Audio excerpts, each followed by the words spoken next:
time where we're going to be sharing ideas about the future of video storytelling. I know it's something that we're all passionate about. I think now more than ever in this divided time when we're living, it's more important to get information out there and to get it out there and reach audiences and hopefully strengthen democracy in the process. So thank you for coming, and I want to hand it off to him.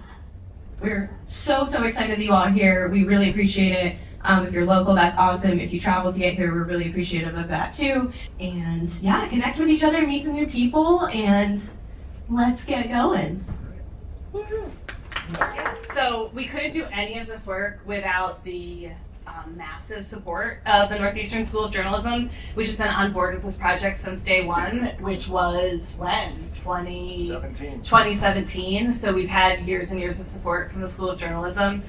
Jonathan Kaufman is a Pulitzer Prize winning reporter, editor, and author, and the director of our School of Journalism here at Northeastern. Jonathan, thank you for being here and for everything you and the School of Journalism have done for the Reinventing Local TV News Project. I wanted to welcome you to Northeastern. I think one of the things that we always say is great about teaching and being around students is that we are surrounded all the time by a focus group of young audiences who question us, who don't consume news the way we did, who don't consume news the way anybody did even 5 years ago.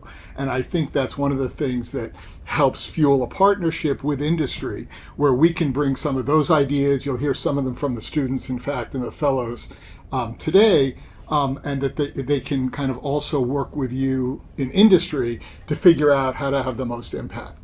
I do want to thank the Stanton Foundation, Liz Allison, Lori Slapp, who have been incredibly supportive of this entire project over the years, and this conference in particular. Dr. Stanton, in his time, was a great innovator, the head of CBS, and really left a tremendous legacy of innovation and growth that we're happy to continue. I think that one of the things that we need to remember as we're sort of moving forward with these new ideas, it's very easy right now. We all know the challenges that journalists are facing physically as well as kind of in the industry. But, we've done hard things before. There was the civil rights movement, there was the Vietnam War, there were Vietnam War protests. In our communities, we face challenges of covering either riots or corruption or crises of different kinds. And in all those cases, as journalists, we've run towards covering those. We haven't run away, we've run towards them. And I think it's tempting these days, and I think we all know from thinking about these things, talking with our families, talking with our friends, there is this tendency to just withdraw. I'm going to watch March Madness, I'm going to listen to music, I'm going to work on my garden, I'm going to hang out with my family and friends. But I think that while we maybe do that to restore ourselves, projects like this, conferences like this, which try to kind of lean into the problems we're having, figuring out ways to improve the way we tell stories in video, improve the ways to communicate and serve audiences, is really what's most important. And we could not have done this without the leadership of Mike Beaudet, who I think everybody who knows him in whatever field keeps on thinking, well, he's primarily an investigative reporter. He's primarily a teacher. He's primarily organizing these conferences and pushing video innovation. What's amazing to me is that he's actually doing all those things. He's doing all those things incredibly well. And I think, Mike, without you, we wouldn't be here, but also I think the industry would not be thinking about things that are just incredibly important. And I want to really salute you for that.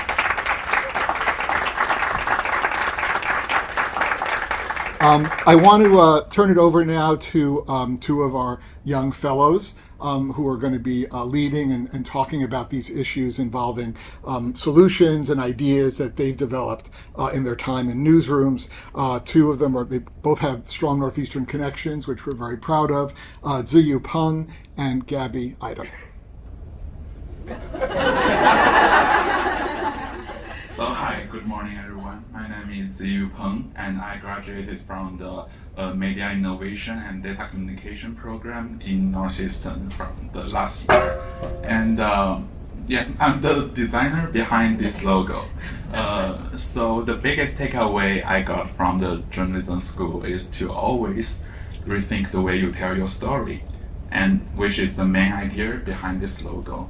I mean, nowadays the technology is changing, like mostly from day to day, and the waves of change strike us like every time. But if we get on the boat of Reinvent, these waves could also be the milestones we set from now on.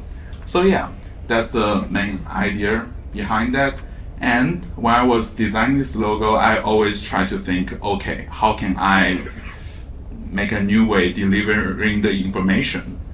So although this is a symbol of innovation, but I also come up with the old-fashioned way. So if you know a little bit about Morse code, dot dash dot dot dash dot dot dash dot dot dot dash dash dot is RLTVN, which is Reinventing Local TV News. So thank you everyone. May everyone here have a great time and find a new way to tell about your story. Thank you.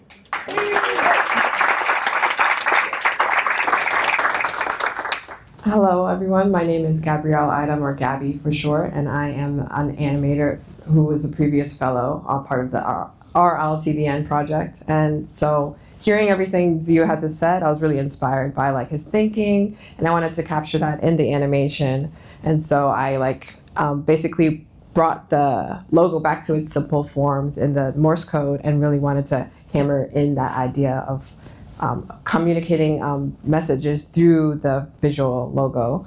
And so it turns from the small dots and dashes into the wider cityscape that I kind of imagined this logo represents, also kind of encapsulating the 3 different cities that we were working with. And then once the logo hits, then the color snaps and it changes to kind of show we're reinventing, we're changing, and we're becoming anew through this conference and through news and journalism. So that's kind of the ideas that were going through my head as I made the animation. Thank you again for coming to this conference. I am really excited for what is to come. So one more time, you hear that noise? All right. With that, I want to welcome up our panelists who I am so excited to have. These are our fellows from 2023 and 2024, and their managers from New York, Boston, and Chicago. Come on up. But thank you everyone for coming. We're going to talk a little bit about the research that we've been doing. As we mentioned, it started back in 2017. This is actually the 3rd phase of our research, and really the most ambitious. And we partnered with TV stations in Boston, Chicago, and New York, and we placed fellows in the newsrooms for 1 year of experimentation, solely focusing on digital platforms. So we really wanted to not have these excellent, talented fellows producing content for traditional broadcast TV. We really wanted them to go into these newsrooms and produce content for the digital platforms. And over the course of a year, they produced hundreds of stories and really just made the mark. Everything didn't work. You know, that's the thing with experimentation. And when I've talked about this with some of my colleagues here, it's like, you don't always have to succeed when you experiment. You just have to experiment. You have to try things, and you have to be fearless in believing that innovation is important. So before we get to them, I had to go through a throwback. This is from my Emerson college days. I get nostalgic for my hair when I look at that. But that's a long time ago. You go into the newsroom and you're like seeing younger people come up, all of these people, and you're like, wow, I've been working in Boston for 30 years, and it's kind of crazy. But I'm so blessed to be able to do that and to teach students. And also, I think Jonathan hit the nail on the head with, like, students are our reality check, and they've been a reality check for me for the past 10 years. And they'll say, why do you do that? Why are you sitting in the dark with strange colors on you while you're looking through documents? They'll think about things that we think are high production values, and they want authenticity. And we're going to talk a lot about that today. But before we do that, I want to get right to our incredible news executives from Boston, New York, and Chicago. Thank you all for being here. Thank you for participating in this experiment. it's been, tremendous to have these relationships and to talk about the fellows' work and all that they're doing. And so I just want to start off, I'm going to start with Margaret. I want you to tell me a little bit about what the future of local TV news is, because we're telling people to produce content for digital platforms. What do you think? Where are we going to be in 10 years? Lord, if I answer it well, it's not on, is it? Do you hear me now? Yes, you do.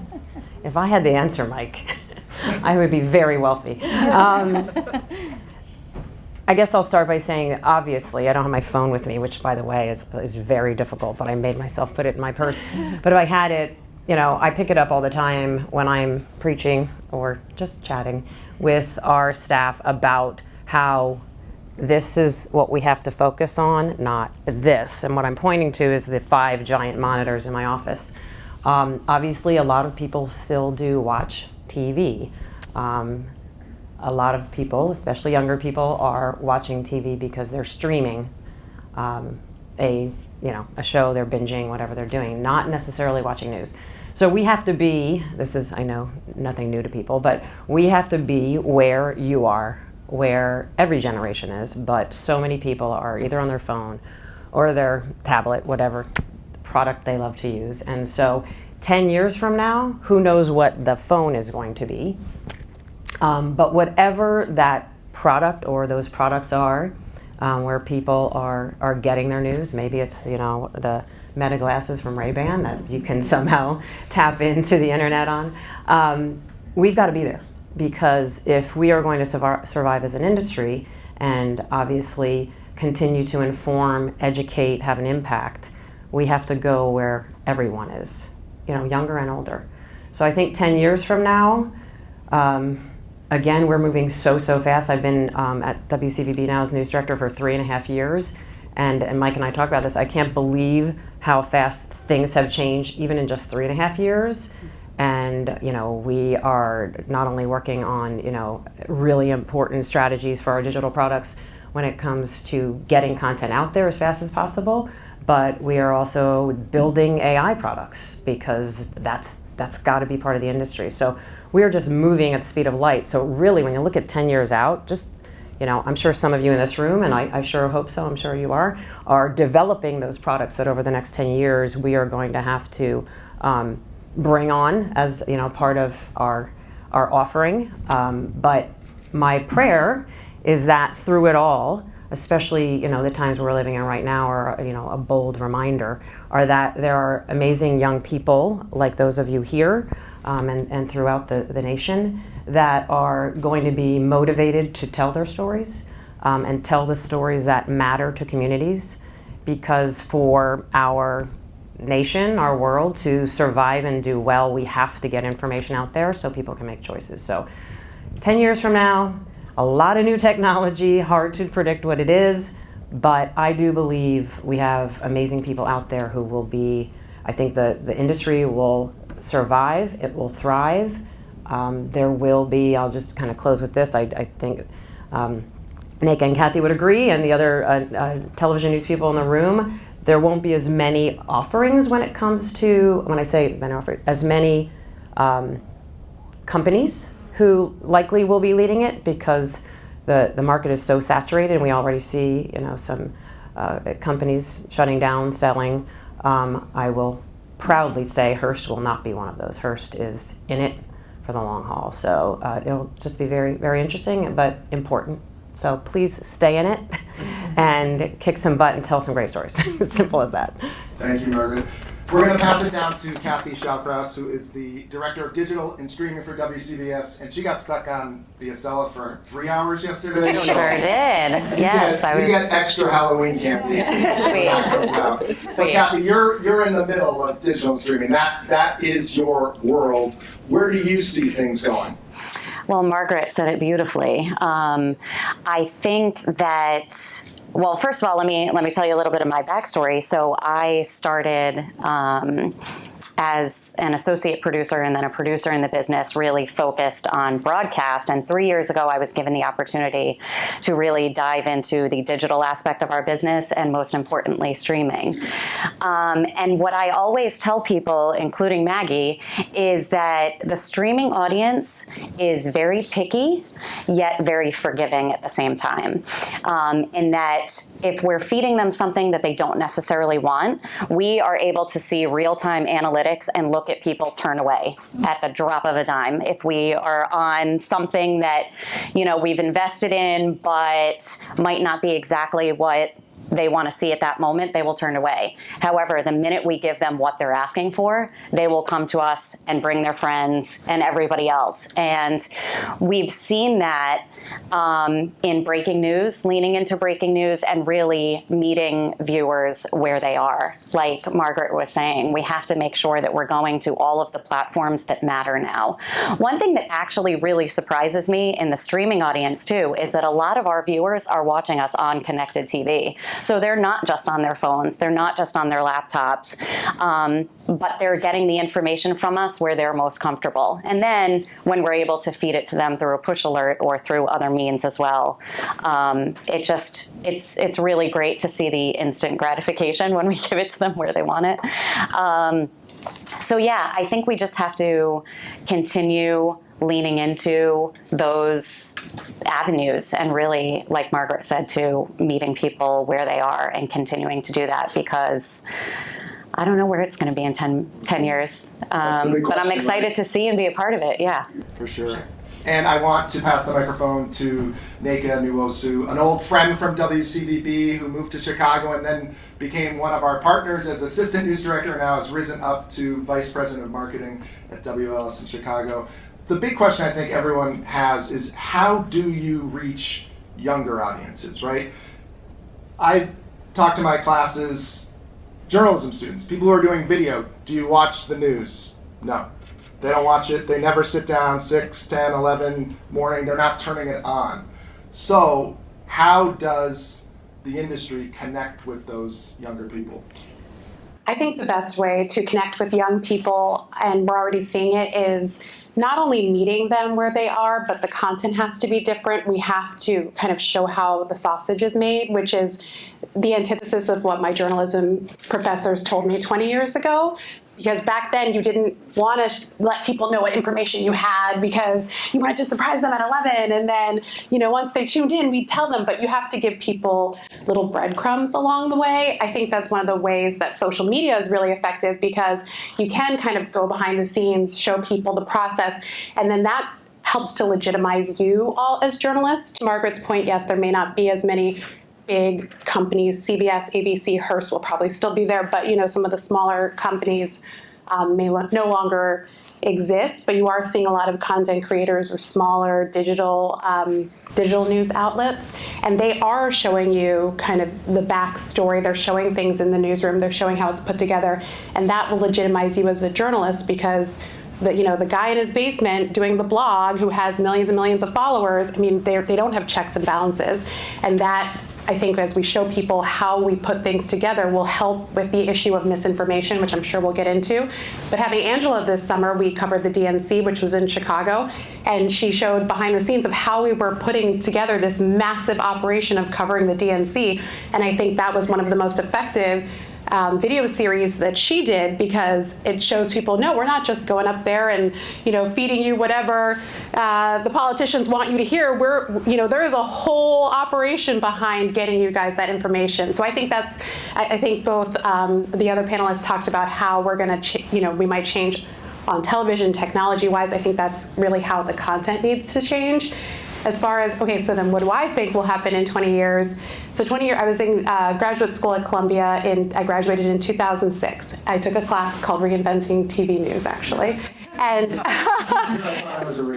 sorry, Mike. It was one of my favorite classes, and our final project that spring was to present to some news execs how we would get more viewers to watch local news.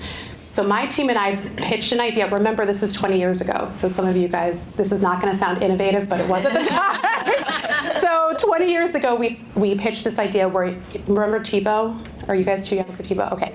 So TiVo existed, and we said, okay, what if on TiVo you could turn it on, and then you could see clips of the stories from, World News Tonight, and then you could click on the one you wanted to watch, and you would watch the story for 2 minutes. I'm telling you, we got the lowest grade because because the news execs did not want to hear that. They were like, well, what do you mean? The assignment was to get people to tune in at 6:30 and watch.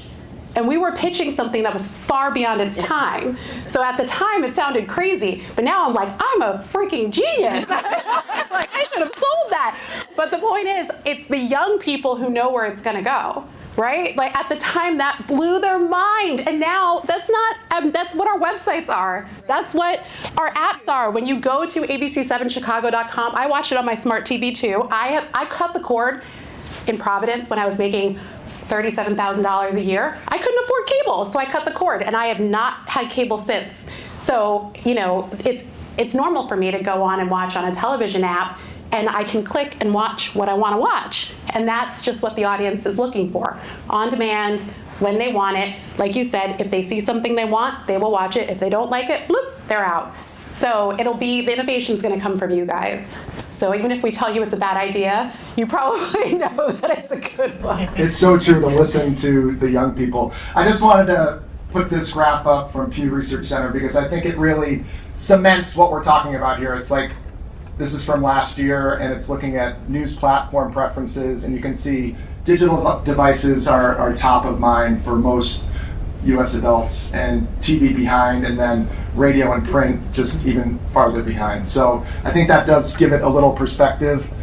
Quickly about our experiment, we had 4 fellows, 3 TV stations, 2 years of experimentation, 1 university research team. The fellows all collaborated with our students to produce underreported stories. In one of our panels tomorrow, they're going to be talking about that. We had some really successful operations there. Our team up here, this is basically what we look like every Tuesday. And that's why it's so great to see Maggie and Angela and Gabby in person. I've never actually seen them in person, and they said I'm a lot taller than I look on Zoom, so I would agree with you there. We are going to be releasing momentarily some of our research findings. The analysis is still going on, but we have our top 10 takeaways from our research project, ways to sort of up your video game, and we're going to be sharing that with you in just a moment. First, we want to look at a highlight clip of those takeaways.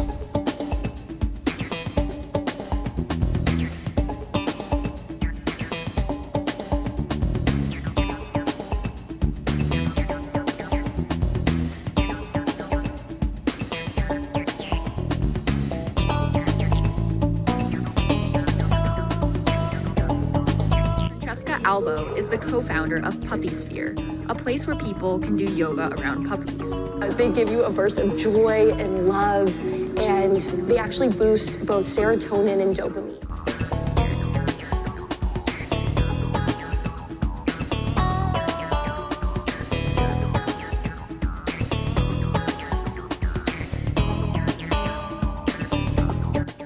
If you're asking about what I felt very uncomfortable. Very disappointed. The panel was amazing. They asked very formative questions of a presidential candidate.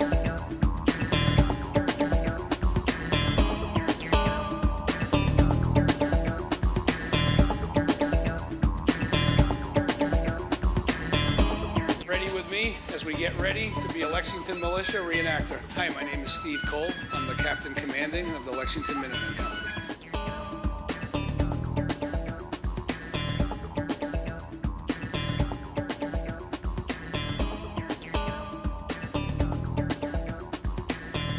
We're proud of Boston today.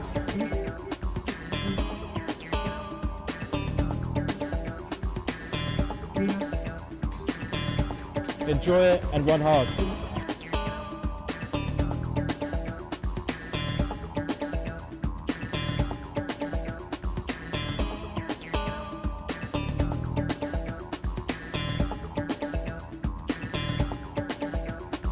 So this is what you see on TV. These are all of our volunteers taking calls with donations from our viewers.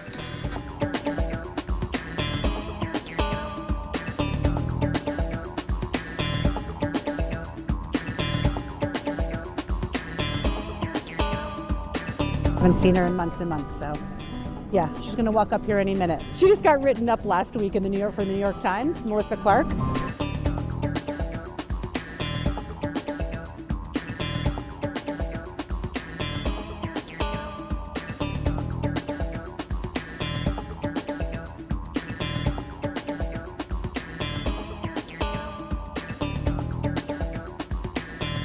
Keeping his family business going was difficult for Alfio Sciacca, the owner of the global arancini restaurant Amici. Last year, the city of Boston hired its first ever director of nightlife economy, aka the Night Star. I'm 30 and I live at home with my parents. I'm Maggie. I'm 23. I live on Staten Island. I live here in Jackson Heights in Queens with my mother.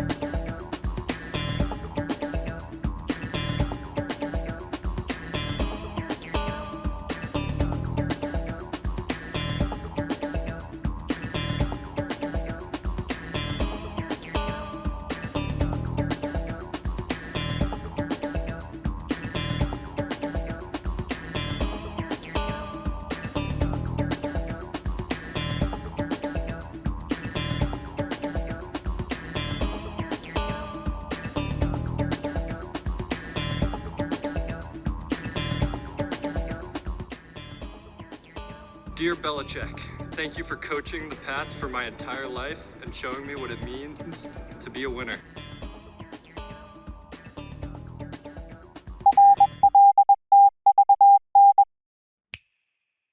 A lot. Our team is going to pass out those takeaways so you don't have to memorize them all, but please take a look at them, let them sink in, and I think there's really some good advice there. I want to give a shout out to Catherine, who was our editor on this piece, and Catherine, I know you're out there somewhere. There she is. And also Bob Curran, I don't know if Bob's here yet, but he's coming. He was one of our fellows on the first time who we brought back to do that animation. So I want to thank both of them. But to Catherine's point today, we have our students around here shooting a lot of video, and I said, hide the mic wire and, frame it right. And Catherine said, I thought you said authenticity over perfection. And I said, all right, you got a point. And I think that's been one of the biggest things, watching the fellows produce their content, to see how, their approaches to storytelling aren't necessarily the same approaches that we have had. Leanne, I'd love to ask you about that. And you're someone who worked in local TV newsrooms and other markets, and then coming here and having this digital role exclusively. What was that like for you, and how did you approach it?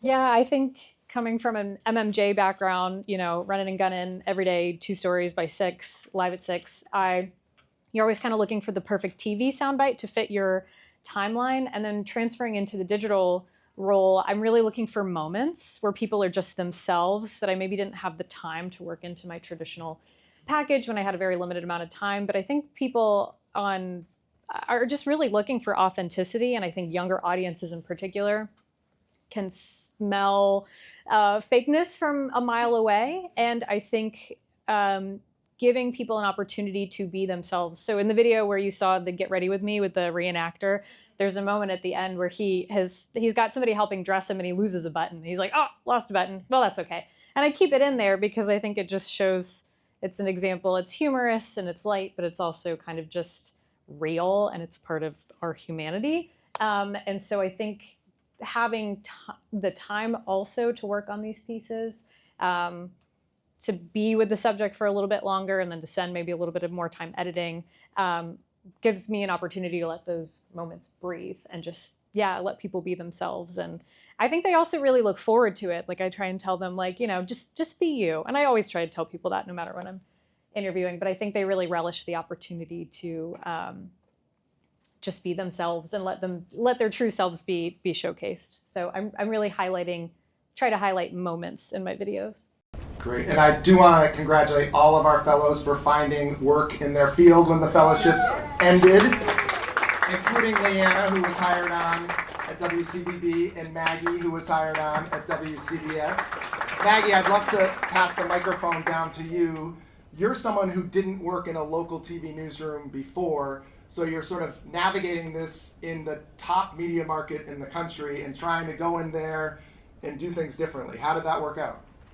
So I went to Sarah Lawrence College and was pushed very harshly when I was there to appreciate, love, and respect local news. And that was why I even applied for this fellowship in the first place. So I was very familiar with local news, getting a local news story, not just doing something that is for broader audiences. And I think coming in, there was definitely growing pains. I didn't really know how to fit my voice into what is already an ecosystem that exists and lives and breathes without me. But I think in working on digital first content really was where I hit my sweet spot. Instead of looking for maybe mimicking what other reporters or other people are doing at the station, I was looking at TikTok and going, oh, well, this is the video that went viral on TikTok, so let's try and get that into our newsroom and doing something different than what other people were doing. And to Leanna's point, really authenticity. Showing the moment that made you laugh when you're editing it, like that's the moment that will make people click on your video, not just people sitting down and telling you information. As well as me being a narrator and putting myself into the piece really helped me navigate being in a totally new environment for me. Once I was saying, I've never seen anything like this before, but this is how it's going to go. That really resonated with people because they also had never seen that. So again, it's going back to authenticity, being yourself, and really showing people's stories in a way that is a little different than the traditional media landscape really brought me to where I am now. Great, and why don't we pass the mic down this way to Angela, who worked at ABC7 in Chicago and also had not worked in a local TV newsroom before. So I'm curious how you found your story ideas going into this really established newsroom in one of the nation's top markets, and we're saying like, go in there and find stories that young people care about. Yeah. No pressure, right? No, I mean, it was an incredible honor to be at ABC7 Chicago. I do think it helped that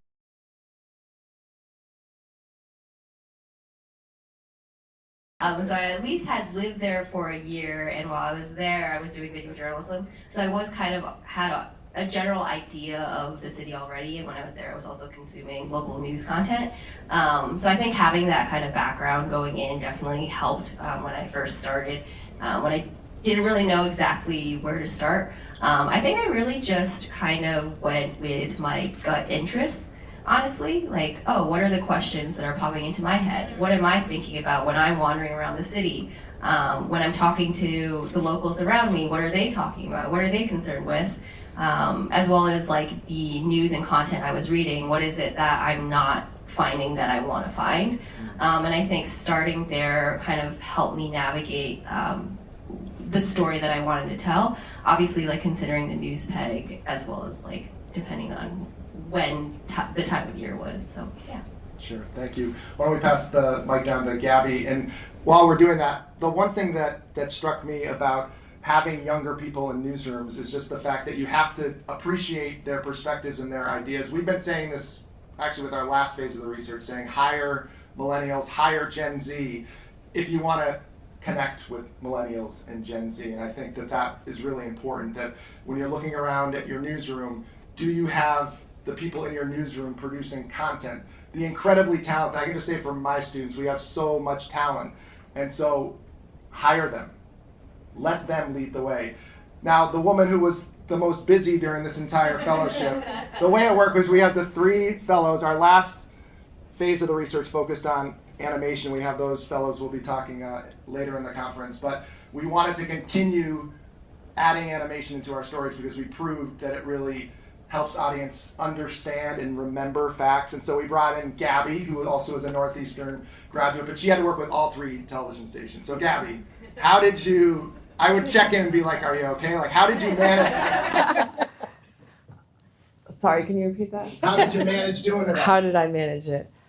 Well, it required a lot of like self-management for the first part, I really had to understand, like, talk with each of the fellows, really understand each of their stories, and really understand like what they wanted to show and what the animation could bring to their stories. And so I like when I got the ideas from them, I always wanted to meet with them, wanted to clarify any details, really write down like when do they need it, how much do they need, like all of the details like that. And then from there, just kind of going into their story, watching like the B-roll, the different interviews that they collected, and really trying to connect the animation to their story, not just have it be a pretty visual that you insert into there. So I took inspiration from like real life and from different sources, looking over the internet, just like how Maggie was talking about, like going on TikTok, seeing what's trending there, and how can I bring it to the story through the animation and the visuals. It's so creative. You've got to check out her animations. They just elevated all the stories. I know everyone thinks animation's fast, though. It takes some time to produce that stuff. Yes, it takes quite a bit of time. So that was an important aspect of the time management, and seeing like when they needed it, and understanding to get trying to get the story from them early enough in the process so that I am able to really, as they're working on and developing the story, I can develop the animation in tandem. So it doesn't just live in a vacuum, and I can spend time, like as more details come in, I can adjust any information when it comes to data visualization, or I can bring in more details in the visuals when they have like more fleshed out parts of the story. Want to go back to Margaret and ask you, what value did the fellow, sorry Leanne, you are a fellow, but you are our amazing coworker at WCVB also. What value did Leanna bring to the newsroom, and why did you decide to hire her? I'm going to embarrass her, but I'm going to first thank Gabby, I'm sure on behalf of Nick and Kathy. Just amazing work. I just would see these animations come in and think, oh my God, how is this all coming together? You ready to be embarrassed? Yeah. So when Mike and Phil Tenzer, who's in the room, Phil, raise your hand.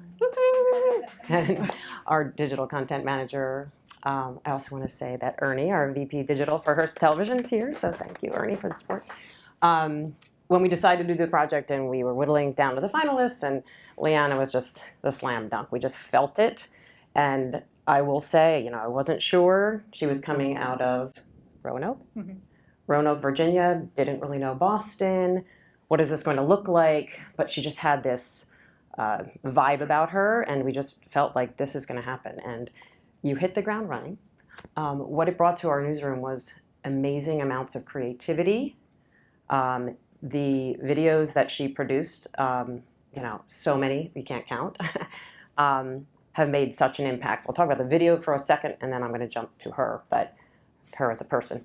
But our newsroom, and Mike and I were talking about this recently because we were talking about in general what the purpose of the conference is, and I've been in conversations with other people about some potential future panels, and I think leading through innovation is probably one of the biggest challenges for those of us in the leadership positions right now, because our newsrooms, the three of us here especially, are very large, and you have a big mix of veterans who have been there. Literally, we have somebody who's been in our newsroom for 52 years. She's an outstanding newscast director, okay? And actually the first in the market, the first female in the market. And we also have, people who are 22, 23 years old who, don't know how, we used to watch news. So it's a big mix, and you have to, when there's something new, some of the older people will surprise you and embrace it, and others won't. And then you'll have younger people who are even having issues with it. I'm having a situation right now with an AI product that we're testing, and most of the people in the testing group are younger and are pushing back and kind of fighting, like, I don't have time for this. So leading through that's one thing, and that's where Leanna's been a huge help. But just real quickly on the video front, I'm going to bring up two, if I could, that just come to mind. We had this crazy car chase one day, and our desk just kicked butt on it. We just heard it on the scanner, we made the calls, we had the chopper there right at the right time, killed the competition, felt great. We broke in the middle of programming in the afternoon and showed this car chase you know, in one of our major highways, and one of our main anchors, you know, stepped up and just did a great job. There was no like interview. She was just narrating it, and we were on for like 10, 15 minutes. We saw the cars, you know, racing down the highway, and I remembered my days in Los Angeles producing whenever we did chases in LA. Oh my God, the ratings went up, you know, through the roof. So I'm like, let's keep this going, as the General Hospital viewers called and complained. But anyway, little did I know that Leanna was roaming around the newsroom, forming the behind the scenes of the car chase story, which to date, it's over 1.5 million views on TikTok, okay? So that was kind of a wake-up call for me in how she's approaching some of what she does, and I loved that. She wasn't waiting for somebody to say, hey, Leanna, why don't you do that? So that was a huge hit, and kind of this is getting me toward the Leanna piece of it. So what makes Leanna so great is not just creativity and kind of realizing things in the moment and being willing to pivot, but the example she sets by doing that has been huge. I'm actually going to give 2 other videos, and I swear I'll talk fast. We can get the others, but the one day, and I know sometimes I drive you crazy, I must, and our whole newsroom must, but it was the inauguration day, and we had a professor from BU, sorry, but yeah, that's okay. He's great, Professor Thomas Whalen, and he was in my office because we were kind of waiting to get through things and maybe have a newscast. We weren't sure if we were going to, and we were talking things through, and talking about the very serious things, of course, with the new administration and having, you know, a nice chat. And I said, all right, I just got to pivot. I said, what is up with Melania's hat? Why does she not take the hat off ever? Now, you guys can surmise, maybe you know, I don't know. We were guessing. And then all of a sudden I said, Tom, wait here. And I ran over and I said, I got an idea. I said, can you interview him real fast about the hat? Because he started talking about historically first ladies in their hats. Okay? You produced how many videos? 3? And how did they do? Pretty well.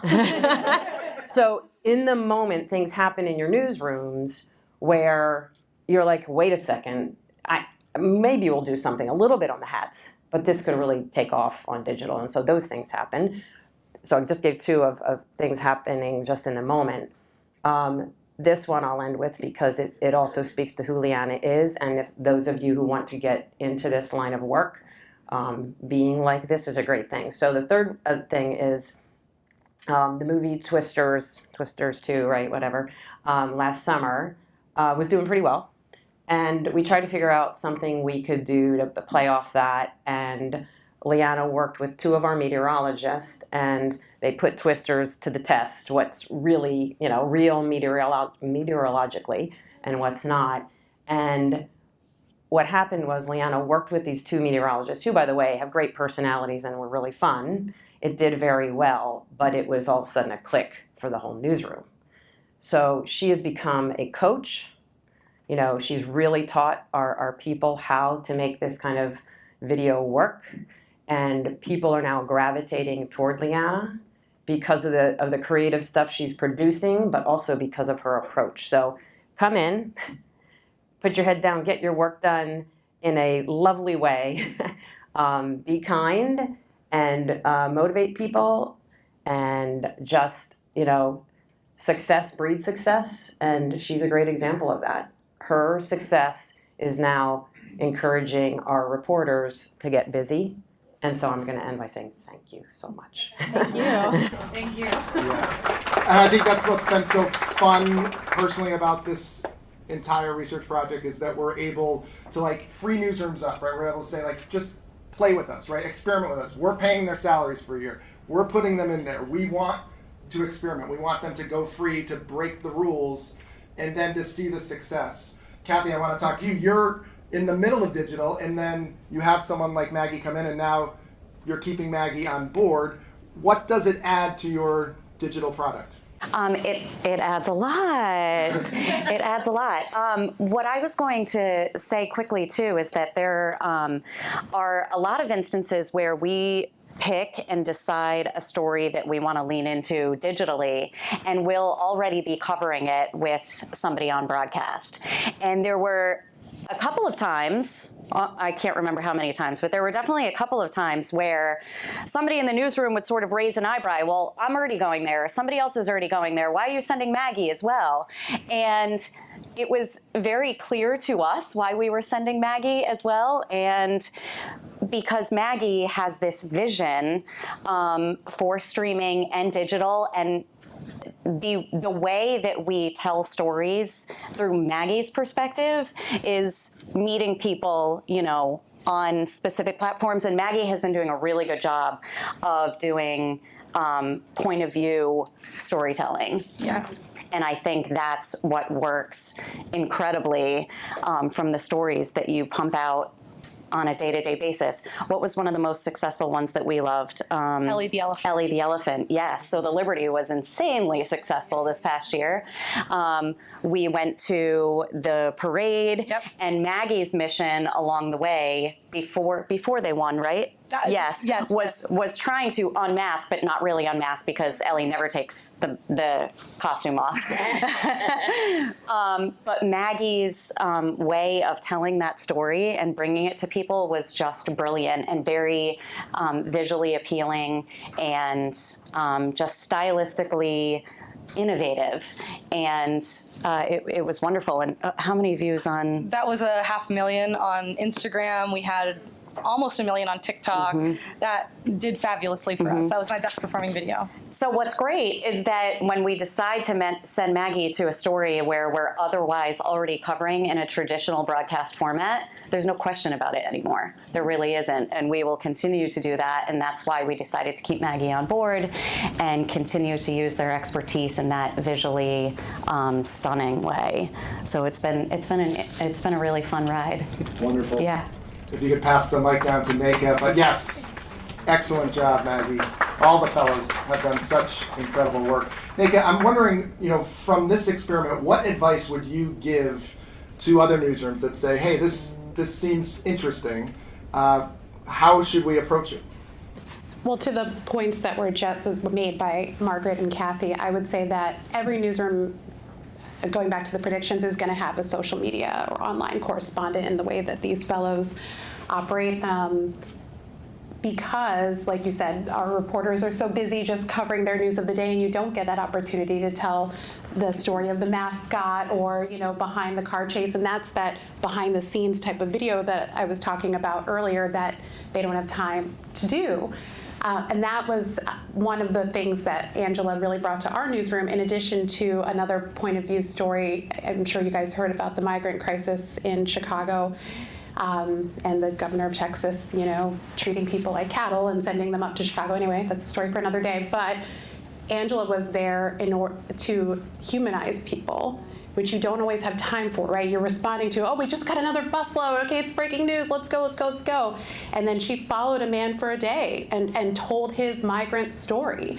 And I don't remember, sorry, how it performed, but I think it added humanity to people who really were not being treated like humans. And that's what someone like Angela can bring to our newsroom and tell those types of stories. So I would tell people to utilize folks in the way that Kathy described, you know, even if you already have a reporter going to that story or telling that migrant story or covering, you know, the higher level, you know, political side of it, which, yes, we have reporters who've been there for 30 years. They have the connections with the alderman and the mayor to tell, you know, those higher level stories that a new person like Angela might not be able to tell. But she, with her small camera, can go to a soup kitchen and follow a man around, and it's less intimidating for people. I saw the value in Angela in her application, just looking not only as a news manager, but I also started as a one-man band reporter, turning 2 stories a day, sweating all the time. And, you know, that person in the newsroom does get everyone else to step up their game. So, you know, people are like, well, how is she able to do this?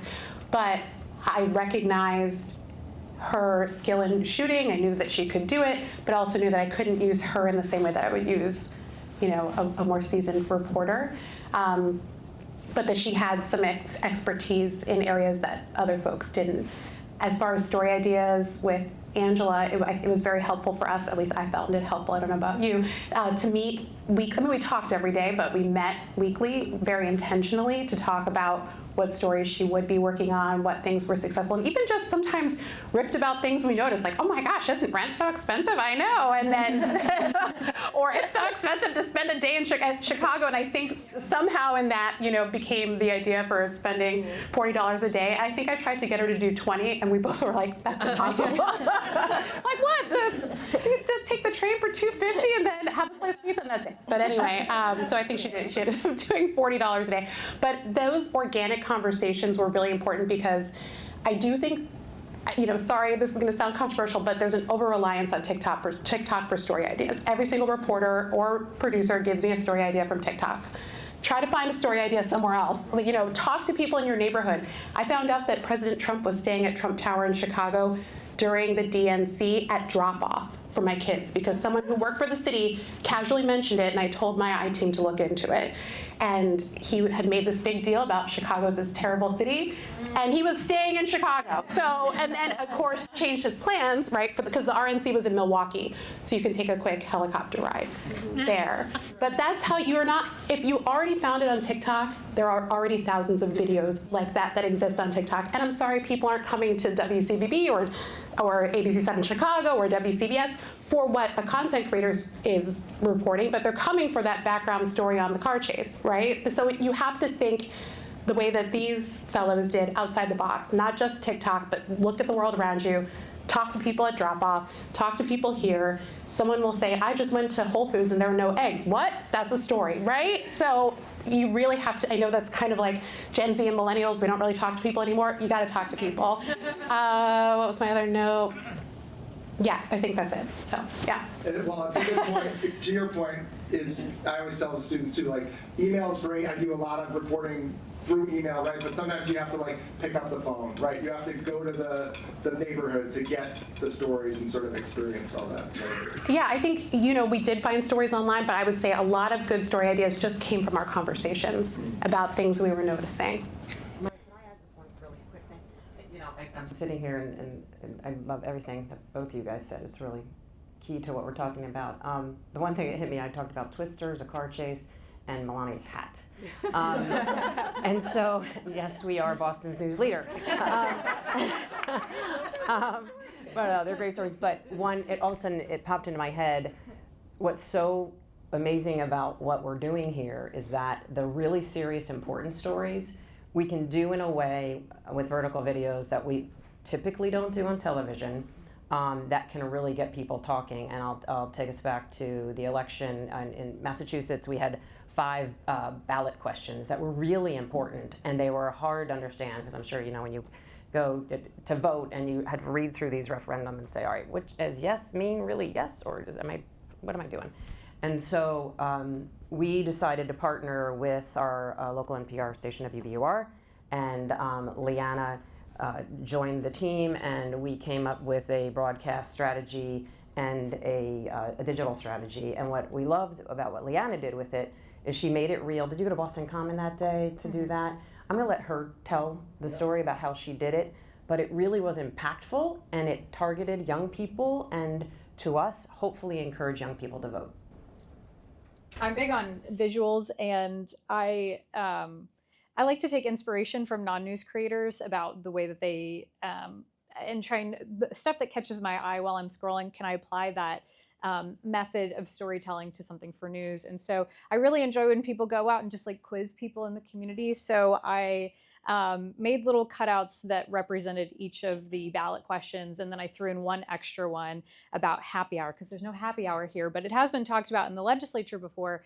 But I then wanted to poll people who were walking by to take a quiz and say which of these is not actually on the ballot, and nobody I interviewed got it right.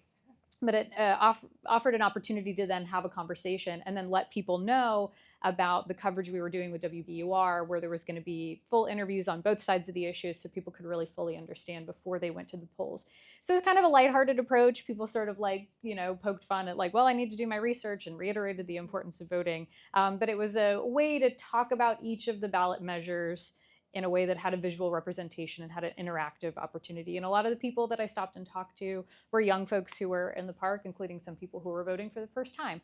So it was fun to do, and I had some of the students joining me that day too, and it was great to have them along for the ride. And it was just, I have these ideas brushing my teeth, and I'm like, what if I go try this? And when it works out, it's really, it was really exciting and rewarding to see it come to fruition and see people respond to it and have, talk about, oh, I think this for this ballot question or whatnot. So it was a fun experiment.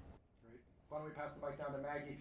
One of the aspects of the project that's been so cool for me as a professor is having our students collaborate on the stories. We call it the underreported story generation team here at Northeastern. When we started, everyone was like, what the heck is that? And it was a process, and the fellows are going to be talking about that tomorrow. But Maggie, you collaborated with our students. You produced some really cool stories. The bodega one is one that really sticks out in my mind. Can you just talk about that collaboration, how that worked, and how it ended up turning into multiple stories? Yeah, so the bodega story is something that I'm going to be talking about tomorrow in full depth. But some really great students, shout out Kate, came to me with some ideas about questions around bodegas, corner stores, grocery stores in New York, and what accessibility people had to these. And bodegas are one of the most talked about things in New York, but they're one of the least talked about things on the news because there isn't necessarily breaking news about a bodega rather than there being a crime that usually happens at a bodega. And that's not going in depth into what the bodega is, why it's there, who owns it, who it serves. And so I was given the opportunity to work with the student team at Northeastern to really, we broke down, let me start over. I live in Bed-Stuy, and so I'm surrounded by corner stores all the time. Bodegas are our bread and butter. And so what we got to do was bring myself into it. I got to use my bodega, my corner store, and work with the students that had questions about how are you guys just getting groceries at bodegas? Because most of the time that's where I get my groceries. And so it was a whole conversation with them, and it really came out of an authentic conversation of how is everyone getting food in New York? How do you afford to get onto the subway? Do you take an Uber? And so it was really just a conversation that we all had that turned into a story because people didn't know how people in New York are getting their groceries, especially people in what we refer to as food apartheid.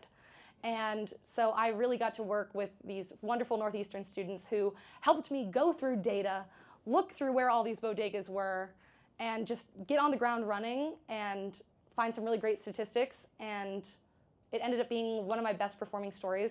And what we did is instead of just having a broadcast piece, we broke it down into 3 separate Instagram reels. So we had a series that went on our Instagram that was received very well and brought it to our audience in a different way, but still engaged everyone. And then there were additional stories that were born from your... Yes, there were additional stories that were born from the bodega story. The Spike Lee, right? Oh, yes. So I also...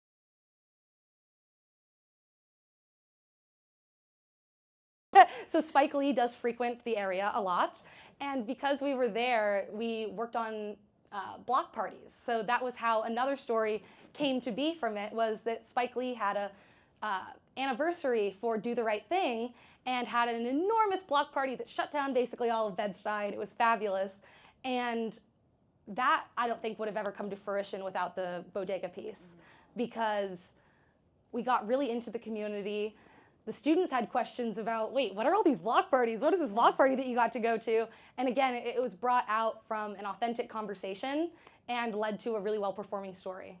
And you got a little love from Spike Lee? I did get to meet Spike Lee. It was the coolest thing ever. He is the nicest man, way nicer than you would ever imagine, and even smarter. He is great. So I know we're almost out of time. I want to end with our TV executives here. And Kathy, we'll start with you. Are you optimistic or pessimistic about the future of video news storytelling? I have to be optimistic, and I really, truly am. I think as long as the next generation of storytellers will continue to be curious, then we'll be in a good place. I really believe that. I think that we have to keep asking the questions that people want to not only know, but understand on a deeper level. And so as long as there's curiosity and there's people willing to dive deeper than surface level storytelling, then I think we'll be in a really good place. I can remember being a student at Emerson 30 years ago, and people would come in that were in the industry and be like, why are you going into this business? And it would frustrate me. And sometimes I still hear vets in the business saying the same thing. You teach these students, why would they want to go into it? I'm optimistic. Margaret, what about you? I'm extremely optimistic because of the people here today, and because, thank you, Mike, besides doing unbelievable and important investigative reporting, leading this is just awesome. Very optimistic, extremely optimistic. I do work for an amazing company that is supporting this. It was pretty clear to us at WCVB within like 2 days that Leanna should be full-time after the year. But thankfully, New York supported us. She just did a couple weeks ago a workshop for a bunch of digital people throughout her television on Zoom. She's doing 2 workshops in April in our newsrooms. I'm going back to saying extremely optimistic because I already have seen how the success breeds success. She is going to deliver kind of the no-brainer version of how to do what she does. I see the excitement already in multiple reporters. If we can get people out there doing this and getting this great content out there, we're going to be fine. We just have to maneuver through what the next technology is and, where, like I started with, where will people be watching? And Naked, we're going to give you the last word. I'm assuming you're going to say you're optimistic, but I'm a natural optimist, so, and I wouldn't be in this industry if I wasn't optimistic. Same as you, 20 years ago in graduate school, everyone told me not to become a journalist. Even the people with the jobs that I wanted would tell me not to do it, so I am optimistic.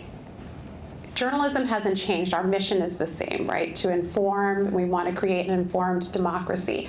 The platforms have changed. That doesn't mean that our mission has to change. We just have to be willing to adapt. And as long as we're willing to adapt, meet people where they are, respond on streaming and on digital, then I think we will be fine. I've always loved video storytelling, and like you said, so it's not going to always just be on linear television. It'll be wherever people are, but it'll still exist. I'm certain of that. Wonderful. Thank you to all our panelists, our fellows, our managers. Thank you for supporting this work.